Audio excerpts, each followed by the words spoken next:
नमस्कार, आप देख रहे हैं 4 PM और मैं हूं आपके साथ निधि तिवारी। क्या ठीक वोटिंग से पहले मोदी और नीतीश के बीच की दरार अब खुलकर सामने आ चुकी है?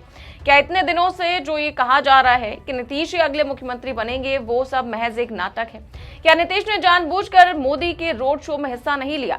और अगर हिस्सा नहीं लिया तो क्या मोदी जी ने नीतीश का पत्ता काट दिया? अब देखिए, पिछले कई दिनों से एनडीए का सीएम फेस कौन है, इसको लेकर बहस छिड़ी हुई थी। पहले तो बीजेपी ने इस सवाल पर चुप्पी साध ली थी, लेकिन जब मामला बिगड़ने लगा तब जाकर बीजेपी के अमित शाह समेत कुछ नेता कहने लगे कि नीतीश कुमार ही अगले मुख्यमंत्री बनेंगे। लेकिन फिर सवाल उठा कि अगर नीतीश कुमार ही एनडीए का सीएम फेस है तो नरेंद्र मोदी इस बात पर मुहर क्यों नहीं लगा रहे? ये सवाल उठ ही रहा था कि बहुत जल्द नरेंद्र मोदी ने इस सवाल का जवाब भी दे दिया। दरअसल कल पटना में मोदी जी ने रोड शो किया, जिसमें नीतीश कुमार नहीं पहुंचे। लेकिन इसके बावजूद कौन नहीं पहुंचा से ज्यादा चर्चा इस बात को लेकर है कि कौन पहुंचा। जी हाँ, कल मोदी जी के रोड शो से ये साफ हो गया कि बिहार का अगला मुख्यमंत्री नीतीश नहीं होंगे और उनकी जगह बीजेपी का कोई आदमी नहीं बल्कि नीतीश की ही पार्टी से लेगा। जी हाँ, आपने सही सुना, चुनाव के बाद नीतीश कुमार नहीं बल्कि उन्हीं का एक साथी बिहार का अगला मुख्यमंत्री बन सकता है। तो ऐसे में सवाल उठता है कि आखिर कल रैली में ऐसा क्या हुआ जिससे इस बात पर यकीन किया जा सकता है, और कौन है वो जो नीतीश को इतना बड़ा धोखा देने जा रहा है, और क्या चुनावों के बाद जेडीयू 2 हिस्सों में बंटने जा रही है? सब कुछ हम आपको अपनी इस रिपोर्ट में बताएंगे। तो अब देखिए, बिहार चुनाव के पहले चरण की वोटिंग में महज 3 दिन का वक्त बचा है। ऐसे में सभी राजनीतिक पार्टियां पूरे जोर शोर से चुनाव प्रचार में जुटी हुई हैं। रविवार को भी पीएम मोदी और राहुल गांधी ने जमकर चुनाव प्रचार किया। दोनों ने 2-2 जनसभाएं की। इसके अलावा एक तरफ जहां राहुल गांधी ने मछुआरों के बीच में रहकर उनके साथ तालाब में मछली पकड़ी और तालाब में तैराकी की, तो वहीं मोदी जी ने बिहार की राजधानी पटना में एक भव्य रोड शो किया। अब देखिए, दोनों के चुनाव प्रचार का तरीका कितना अलग था। एक ने जहां आम लोगों के बीच रहकर उनकी तरह तालाब से मछलियां पकड़ी, तैराकी की, तो वहीं दूसरे नेता ने बस दूर से हाथ हिलाते हुए रोड शो कर दिया। लेकिन मोदी जी के रोड शो में एक चेहरे को सबने सबसे ज्यादा मिस किया। वो चेहरा था मुख्यमंत्री नीतीश कुमार का। नीतीश कुमार और पीएम मोदी इस बार अलग अलग चुनाव प्रचार कर रहे हैं, जो कि काफी हद तक सही भी है, क्योंकि चुनाव प्रचार के लिए अब कुछ ही दिन बचे हुए हैं। ऐसे में अगर दोनों नेता अलग अलग चुनाव प्रचार करेंगे तो ज्यादा विधानसभा कवर कर सकेंगे। ठीक वैसे ही राहुल गांधी और तेजस्वी यादव भी अलग अलग जनसभाएं कर रहे हैं। लेकिन नीतीश और मोदी एक साथ नहीं है, तो इसका फायदा कौन उठा रहा है? तो आपको बता दें कि इसका फायदा नीतीश कुमार के ही बड़े नेता उठा रहे हैं। आप कल पटना में हुए पीएम मोदी के रोड शो की एक तस्वीर देखिए।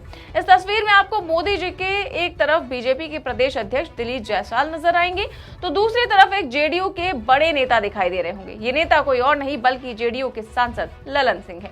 अब देखिए, ललन सिंह मोदी के कितने बड़े भक्त हैं, ये बात किसी से छिपी नहीं है। वो हर मौके पर पीएम मोदी की भयंकर तारीफ करते रहते हैं। इस रोड शो के बाद भी उन्होंने मोदी जी की तारीफों के पुल बांध दिए। आप भी सुनिए। रोड शो था, आपने देखा कि आदरणीय प्रधानमंत्री नरेंद्र मोदी जी के रोड शो में आम लोग किस तरह से उत्साहित थे, किस तरह लोग, महिलाएं आरती उतार रही थी। ये इस बात का प्रमाण है कि आदरणीय प्रधानमंत्री जी आज भी इस देश के सबसे जनप्रिय नेता हैं। तो अब आपको कुछ हद तक समझ आ गया होगा कि ललन सिंह मोदी की बहुत बड़ी सपोर्टर है और वक्त आने पर वो मोदी का ही साथ देने वाले हैं। इस बीच ललन सिंह का एक और वीडियो सोशल मीडिया पर काफी तेजी से वायरल हो रहा है। इस वीडियो में वो एक इंटरव्यू में सवाल जवाब पूछ रहे हैं। इस दौरान जब उनसे पूछा जाता है कि क्या नीतीश कुमार बिहार के अगले मुख्यमंत्री होंगे, तो वो कहते हैं कि अभी नीतीश कुमार के नेतृत्व में बिहार का चुनाव लड़ा जा रहा है, लेकिन वो ये नहीं कहते हैं कि नीतीश कुमार ही अगले मुख्यमंत्री बनेंगे। अब देखिए, पिछले कई दिनों से जेडीयू के बड़े बड़े नेता मंचों से चीख कर कह रहे हैं कि नीतीश कुमार ही बिहार के मुख्यमंत्री थे, हैं और रहेंगे। लेकिन बीजेपी के बड़े बड़े नेता ये कह रहे थे कि बिहार चुनाव नीतीश कुमार के नेतृत्व में लड़ा जा रहा है, मगर वो ये नहीं कह रहे थे कि नीतीश कुमार ही अगले मुख्यमंत्री भी बनेंगे। अब देखिए, ललन सिंह ने जो बयान दिया है, वो बयान जेडीयू के नेताओं से ज्यादा बीजेपी नेताओं का बयान लग रहा था। अब ललन सिंह का ये बयान और मोदी के रोड शो में नीतीश की गैर मौजूदगी में उनका मोदी के साथ रोड शो करना कहीं ना कहीं दिखाता है कि ललन सिंह और बीजेपी के मन में क्या चल रहा है। और मोदी भी कम शातिर नहीं है। उन्होंने अमित शाह समेत भाजपा के बड़े बड़े नेताओं से नीतीश को मुख्यमंत्री बनाने की बात कहलवा दी, लेकिन खुद कभी कुछ ऐसा नहीं कहा, बल्कि वो तो ललन सिंह को रोड शो में अपने साथ उस जगह पर खड़ा किए हुए थे जहां वो आमतौर से अपने मुख्यमंत्रियों को जगह देते हैं। इससे ये बात साफ होती है कि अगर चुनाव के बाद कोई ऐसी स्थिति बनती है कि जेडीयू के ही नेता को मुख्यमंत्री बनाना पड़े, तो भाजपा विधायक नीतीश से ज्यादा ललन सिंह का नाम पुकारेंगे और सत्ता में बने रहने के लिए जेडीयू के नेता भी उनका साथ दे देंगे, जिससे जेडीयू 2 भागों भागों में बढ़ जाएगी और उनकी सारी ताकत नीतीश के हाथ से निकलकर मोदी के हाथ में चली जाएगी। इससे मोदी की पटना वाली सीट के साथ साथ दिल्ली की कुर्सी भी सेफ रहेगी। अब देखिए, गोदी मीडिया आपको जितना भी बताए कि एनडीए में सब कुछ ठीक है, लेकिन सबको मालूम है कि एनडीए में बीजेपी और जेडीयू के बीच भयंकर टकराव है। पहले ये तनाव जहां सीट शेयरिंग को लेकर था, तो वहीं अब सीएम फेस को लेकर तनाव बना हुआ है। जनता को यह भी साफ दिखाई दे रहा है कि यही कारण है कि कल मोदी जी ने एनडीए की आपसी तनाव से सबका ध्यान भटकाने के लिए विपक्ष में फूट दिखाने की कोशिश की। उन्होंने यहां तक कह दिया कि आरजेडी वालों ने कांग्रेस की कनपट्टी पर कट्टा रखकर सीएम का पद लिया है। मैं आपको एक अंदर की बात बता रहा हूं। नामांकन वापस लेने से एक दिन पहले बिहार में बंद कमरे में गुंडागर्दी का खेल खेला गया था। कांग्रेस कभी नहीं चाहती थी कि सीएम पद पर आरजेडी के नेता का नाम तय हो, लेकिन आरजेडी ने भी मौका छोड़ा नहीं। आरजेडी ने कांग्रेस की कनपट्टी पर कट्टा रखकर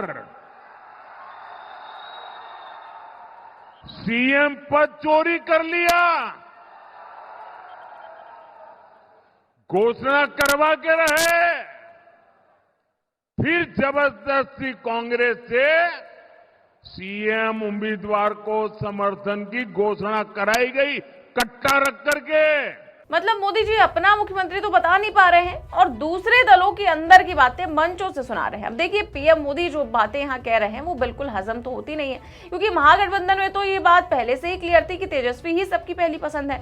महागठबंधन में ये साफ था कि बिहार में आरजेडी ही कांग्रेस का बड़ा भाई है, इसलिए दोनों की सीटों में भी कोई बराबरी नहीं थी और लड़ाई तो बराबरी वालों के बीच होती है, जैसे भाजपा और जेडीयू के बीच बराबरी है, ना एक सीट ज्यादा ना एक सीट कम। तो इससे पता चलता है कि मोदी जी ने ये बयान इसलिए दिया ताकि एनडीए में फूट की जगह महागठबंधन में फूट की बात हो, लेकिन जो सच है वो खुलकर सामने आ ही जाता है। बिहार चुनाव से ठीक पहले मोदी और नीतीश के बीच की दरार भी अब खुलकर सामने आती दिख रही है।